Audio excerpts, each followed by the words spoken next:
Cricket से जुड़ी हर update के लिए हमारे all in one YouTube channel को सब्सक्राइब कीजिए और बगल के नोटिफिकेशन बेल को जरूर दबाएं। दोस्तों, अगर आप भी दिनेश कार्तिक को एक बेहतरीन बल्लेबाज मानते हैं तो इस वीडियो को दिल से लाइक एक बार जरूर करते हुए जाएं।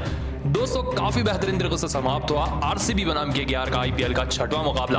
203 विकेटों से आरसीबी की टीम ने अंतिम ओवर में कोलकाता नाइट राइडर्स को करारी शिकस्त दी। इस तूफानी मुकाबले में आखिरी ओवर तक ये मुकाबला चला। आखिरी ओवर तक श्रेयस अय्यर ने लड़ाई लड़ी, लेकिन अंत में जीत हुई रॉयल चैलेंजर्स बैंगलोर। लेकिन एक वक्त ऐसा था जहां आरसीबी 99% ये मुकाबला हार चुकी थी, लेकिन इस चमत्कार ने आरसीबी को बचा लिया। 218वें ओवर की पहली गेंद जैसे ही वेंकटेश अय्यर के सामने दिनेश कार्तिक नए बल्लेबाज बनकर आए, ओवर की दूसरी ही गेंद पर दिनेश कार्तिक ने सामने का शॉट खेला। दोस्तों, जैसे इन्होंने शॉट खेला, गेंद गई सीधा फील्डर के हाथ में 2 बाउंस होकर। ऐसे में दिनेश कार्तिक रन लेने के लिए दौड़ पड़े थे, उतने में ही उधर से उमेश यादव ने थ्रो कर दिया। अब दोनों ही बल्लेबाज एक ही एंड पर खड़े थे और रन आउट होने की 99% चांस थे। उतने में ही गेंद बगल में से निकल गई दूसरे बल्लेबाज के। अब दूसरे एंड से गेंद पकड़ने के लिए कोई फील्डर नहीं था। दोस्तों, एक एंड से दूसरे एंड तक दिनेश कार्तिक दौड़कर रन लेने के लिए वापस चले गए। उतनी देर में भी कोई भी केकेआर का खिलाड़ी उन्हें रन आउट नहीं कर पाया, जिसके चलते दिनेश कार्तिक को किसी ने भी नहीं सोचा था वैसा जीवनदान मिला। दोस्तों, काफी बड़ी बात है ये। एक ही एंड पर दोनों ही बल्लेबाज ठहर गए थे, किसी ने भी इन्हें रन आउट नहीं किया। ऐसे में इस चीज को देखकर सुनील नारायण हैरान हो गए। ऐसे में इस चीज को देखकर केकेआर के कप्तान श्रेयस हैरान हो गए। दूसरे सभी खिलाड़ी हैरान हो गए कि दिनेश कार्तिक आखिर बच कैसे गए। वेंकटेश अय्यर तो काफी ज्यादा सदमे में आ चुके थे, जैसे कि आप स्क्रीन पर देख सकते हैं। दोस्तों, उसके बाद मजा तो तब आया जब दिनेश कार्तिक ने इसका पूरा बदला निकाला। आखिरी ओवर में तूफानी तरीके से आंद्रे रसल को करारा ये छक्का लगाकर, जी हां दोस्तों, आखिरी ओवर में 7 रन चाहिए थे, एक छक्का और एक चौका लगाकर बेंगलुरु को वही दिनेश कार्तिक ने तूफानी मुकाबला जिताया, जिसको जीवन दान दिया था केकेआर की टीम ने। ऐसे में दिनेश कार्तिक ने अपने जीवन दान का भरपूर फायदा उठाया और 99% हारा हुआ मुकाबला आरसीबी की टीम को शानदार तरीके से जिता दिया। तो दोस्तों, आप दिनेश कार्तिक की बल्लेबाजी को 10 में से कितने नंबर देंगे, इसका जवाब हमें कमेंट में एक बार जरूर बताते हुए जाएं। दोस्तों, समाप्त हो चुका है रॉयल चैलेंजर्स बैंगलोर बनाम कोलकाता नाइट राइडर्स का तूफानी मुकाबला। तो आइए आप सभी को बताते हैं तूफानी मुकाबले की पूरी हाईलाइट। दोस्तों, सबसे पहले डुप्लेसी और अय्यर आए इस तूफानी मुकाबले में टॉस के लिए। दोस्तों, दोनों ही कप्तान आमने सामने आए। फैफ डुप्लेसी ने टॉस को उछाला और टॉस उनकी ही झोली में जाकर गिरा, जिसके चलते रॉयल चैलेंजर्स बैंगलोर ने पहले गेंदबाजी करने का फैसला किया। दोस्तों, केकेआर की शुरुआत की अजिंक्य रहाणे ने, जिन्होंने पिछले मुकाबले में अच्छी बल्लेबाजी की थी, और उनका साथ देने आए युवा बल्लेबाज वेंकटेश अय्यर। लेकिन इस बार केकेआर की शुरुआत काफी ज्यादा खराब रही। दोस्तों, आप सभी को बता दें, अक्षयदीप की इस शॉर्ट गेंद को पढ़ नहीं पाए वेंकटेश अय्यर। बल्ले का एज लेकर उन्हीं के हाथों में जा गिरी गेंद, जिसके चलते इस मुकाबले में वेंकटेश अय्यर की पहली विकेट गिरी, जो 10 रन बनाकर 14 गेंदों का सामना करते हुए अपनी बड़ी विकेट गंवा बैठे। उनके बाद अजिंक्य रहाणे भी ज्यादा देर मैदान पर टिक नहीं पाए। जैसे उनके सामने सिराज ने ये शॉर्ट गेंद डाली तो पुल शॉट खेलने के चक्कर में नीचे खड़े फील्डर को अपनी कैच दे बैठे अजिंक्य रहाणे, जिसके चलते अजिंक्य रहाणे भी 9 रन बनाकर इस मुकाबले में सिराज की गेंद पर शहबाज को अपनी कैच देकर आउट होकर रह गए। उनके बाद नीतीश राणा को अक्षयदीप नाथ ने शॉर्ट गेंद पर फंसाया। शॉट तो इन्होंने खेला, लेकिन गेंद गिरी डेविड विली की गोदी में, जिसके चलते बड़ा झटका लगा कोलकाता नाइट राइडर्स को। दोस्तों, नीतीश राणा 10 रन बनाकर 15 गेंदों का सामना करते हुए दीप की गेंद पर विली को कैच देकर आउट हुए। उनके बाद मैदान पर आए थे श्रेयस अय्यर बल्लेबाजी करने के लिए, लेकिन आगे बढ़कर हसरंगाई घूमती हुई गेंद पर शॉट खेला इन्होंने।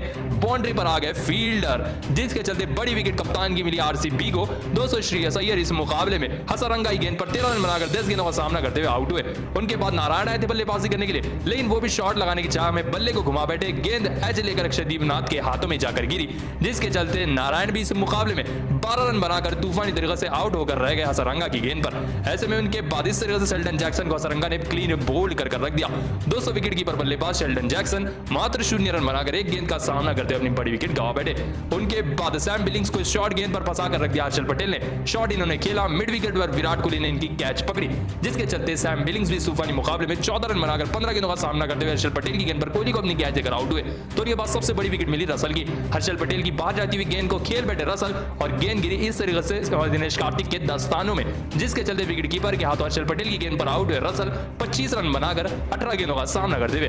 उनके बाद टेल एंडर बल्लेबाज सऊदी आए थे। ये भी हसरंगा को बड़ा शॉट खेलने के चक्कर में नीचे खड़े डुप्लेसी को अपनी कैच दे बैठे और मात्र 1 रन बनाकर 5 गेंदों का सामना करते हुए आउट हुए। 9 विकेट गिर चुके थे। आखिरी विकेट इस तरह से बोल्ड कर रख दी उमेश यादव को अक्षयदीप सिंह ने, जिसके चलते इस मुकाबले में हर्षल पटेल ने 2 विकेट, हसरंगा ने 4 विकेट और आकाशदीप ने 3 बड़े विकेट निकाले। इसी के साथ कोलकाता नाइट राइडर्स की टीम को आरसीबी की टीम ने मात्र 128 रन पर ही ऑल आउट कर रख दिया। ऐसे में टारगेट छोटा लग रहा था आरसीबी के लिए, लेकिन जब आरसीबी बल्लेबाजी करने आई तो सिक्के पलट गए। दोस्तों उमेश यादव की इस गेंद को पहले सलामी बल्लेबाज जो कि अनुज रावत थे वो पढ़ नहीं पाए। ऐसे में एज लेकर सीधा गई विकेट कीपर के हाथों में गेंद, जिसके चलते पहली विकेट अनुज रावत की गिरी, जो मात्र 0 रन बनाकर 2 गेंदों का सामना करते हुए आउट हो गए। उनके बाद कप्तान डुप्लेसी की बड़ी विकेट मिली सऊदी को। दोस्तों सऊदी की इस गेंद को टच करने की चक्कर में डुप्लेसी खेल बैठे और बल्ले का एज लेकर सीधा खड़े रहाणे के हाथों में जाकर गिरी गेंद, जिसके चलते इस मुकाबले में कप्तान डुप्लेसी मात्र 5 रन बनाकर 4 गेंदों का सामना करते हुए अपनी बड़ी विकेट गंवा बैठे। उनके बाद कोहली की बड़ी विकेट गिरी उमेश यादव के हाथों। दोस्तों इस गेंद पर टच करने की चक्कर में विकेट कीपर शेल्डन कॉटरेल को अपनी बड़ी कैच दे बैठे विराट कोहली, जिसके चलते इस मुकाबले में विराट कोहली मात्र 12 रन बनाकर 7 गेंदों का सामना करते हुए आउट हो गए। दोस्तों उनके बाद चौथी विकेट गिरी डेविड विली के रूप में, जो 28 गेंदों का सामना करते हुए मात्र 18 रन बनाकर नारायण की गेंद पर आउट हुए।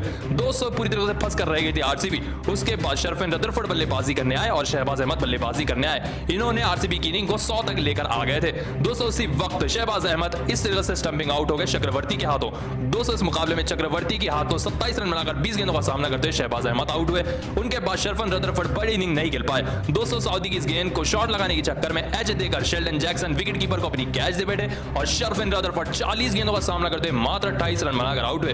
फंस रही थी आरसीबी अपने ही बल्लेबाजों की वजह से। उसके बाद हसरंगा आए बल्लेबाजी करने के लिए। इन्होंने आधे ही एक चौका लगाया, लेकिन उसकी अगली ही गेंद पर अपनी बड़ी विकेट गंवा बैठे 4 रन बनाकर। उसके बाद अंत में मैदान पर बल्लेबाजी करने आए हर्षल पटेल और इनका साथ दे रहे थे दिनेश कार्तिक। दोस्तों इस मुकाबले में हर्षल पटेल ने अंत तक नाबाद पारी खेली और 6 गेंदों पर 10 रनों की तूफानी पारी खेली। दोस्तों आखिरी 6 गेंदों पर 7 रनों की दरकार थी। दिनेश कार्तिक स्ट्राइक पर थे और आंद्रे रसल की पहली गेंद पर छक्का लगाकर दिनेश कार्तिक ने मैच के सिक्के बदल कर रख दिए।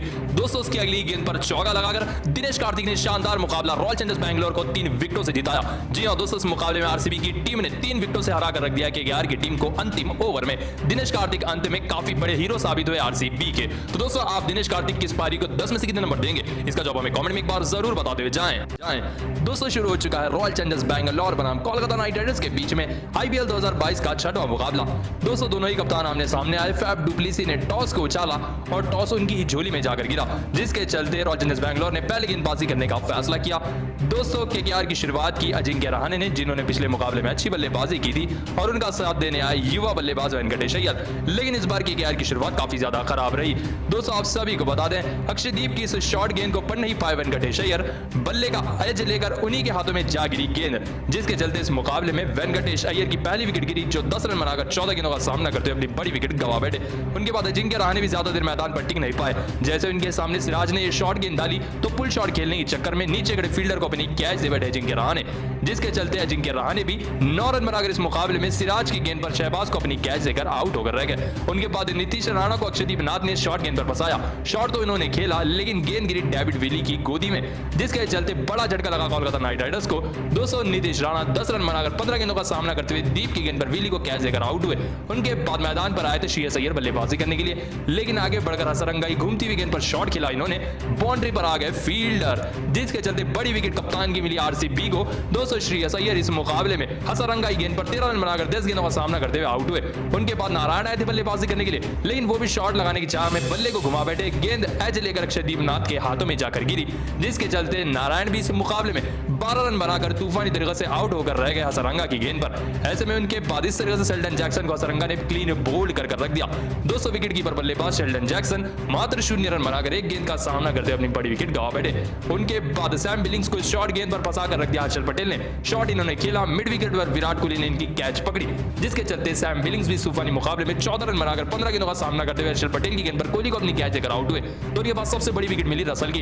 हर्षल पटेल की बाहर जाती हुई गेंद को खेल बैठे रसल और गेंद गिरी इस तरीके से दिनेश कार्तिक के दस्तानों में, जिसके चलते विकेट कीपर के हाथों हर्षल पटेल की गेंद पर आउट हुए रसल 25 रन बनाकर 18 गेंदों का सामना करते हुए। उनके बाद टेल एंडर बल्लेबाज सऊदी आए थे। ये भी हसरंगा को बड़ा शॉट खेलने के चक्कर में नीचे खड़े डुप्लेसी को अपनी कैच दे बैठे और मात्र 1 रन बनाकर 5 गेंदों का सामना करते हुए आउट हुए। 9 विकेट गिर चुके थे। आखिरी विकेट इस तरह से बोल्ड कर रख दी उमेश यादव को अक्षयदीप सिंह ने, जिसके चलते इस मुकाबले में हर्षल पटेल ने 2 विकेट, हसरंगा ने 4 विकेट और आकाशदीप ने 3 बड़े विकेट निकाले। इसी के साथ कोलकाता नाइट राइडर्स की टीम को आरसीबी की टीम ने मात्र 128 रन पर ही ऑल आउट कर रख दिया। जी हां दोस्तों 18वें ओवर की 5वीं गेंद पर ऑल आउट हो गई केकेआर की टीम आरसीबी के हाथों, वो भी सिर्फ 128 रन लगाकर। तो दोस्तों आप आरसीबी की इस धाकड़ गेंदबाजी को 10 में से कितने नंबर देंगे, इसका जवाब हमें कमेंट में एक बार जरूर बताते हुए जाएं। दोस्तों शुरू होने वाला है रॉयल चैलेंजर्स बैंगलोर बनाम कोलकाता नाइट राइडर्स के बीच में आईपीएल 2022 का छठवां मुकाबला। दोस्तों एक तरफ है रॉयल चैलेंजर्स बैंगलोर के नए कप्तान फैफ डु प्लेसी, तो उनके सामने है कोलकाता नाइट राइडर्स के नए कप्तान व युवा बल्लेबाज श्रेयस अय्यर। दोस्तों पिछले मुकाबलों की बात करें तो रॉयल चैलेंजर्स बैंगलोर को पंजाब किंग्स के खिलाफ काफी ज्यादा करारी हार का सामना करना पड़ा था, जिसके चलते और भी मजबूत टीम लेकर फैफ डु प्लेसी उतरने वाले हैं कोलकाता नाइट राइडर्स के खिलाफ। तो वहीं केकेआर की बात करें तो चेन्नई सुपर किंग्स को पहले मुकाबले में हराकर केकेआर काफी ज्यादा कॉन्फिडेंस में आ चुकी है। ऐसे में घायल शेर विराट कोहली और उनके साथ नए बल्लेबाज फैफ